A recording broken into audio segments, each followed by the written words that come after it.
part? So the contentment part, I want to tell you what helped me and I'm still stretching. You can be both.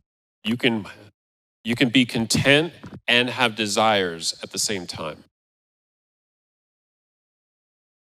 You can be just flat out grateful and just look at that, and then in the same breath, Father, just like we read in Psalm 118, send now prosperity. Like, it's both. It's not unclean to think about what the scriptures have already said on our behalf. A breakthrough, a breakout, a rushing. And I want to tell you, if there is an attack or a religious spirit against knowing how to contain both, it's because they don't want to change.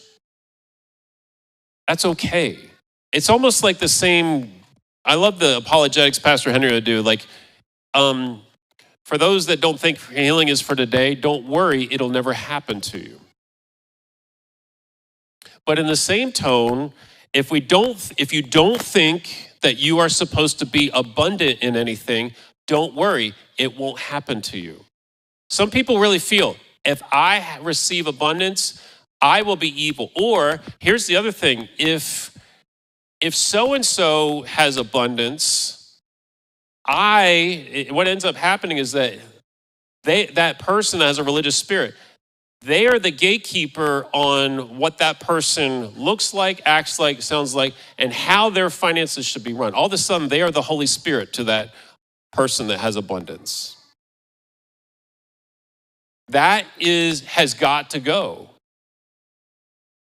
Clear the deck. It is all about how Christ dwells in us. And what does that look like? I know he came and he said the poor will always be among us. Like, he knows the whole narrative about some people just will always stay in an orphan mentality.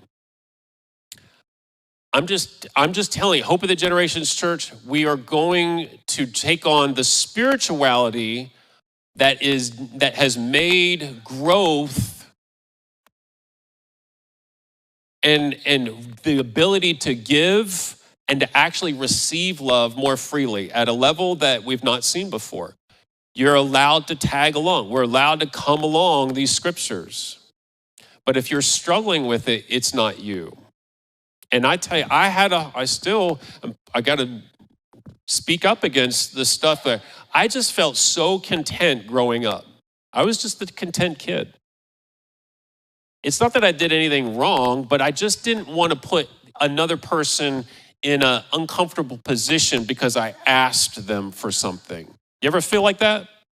If I ask you, but I really want it, and then you become double-minded. Then you become conflicted. And if you leave that long enough in your relationship with God, there's conflict. Because you know he has everything. You know it. And now his spirit dwells in you, and you're not wanting to talk to him about expanding your tents and providing like beyond just your own strength. You guys, you know you've got strength to do stuff you do, but you need a dad. You need a father in heaven. And a lot of ways, gentlemen, this is where we need to walk into the father-son relationship and say, that's mine too. I am going to walk in the same boldness Christ had. He laid the platform for it so that I can climb a tree. I can go and do, and I want to be with my Father in these desires.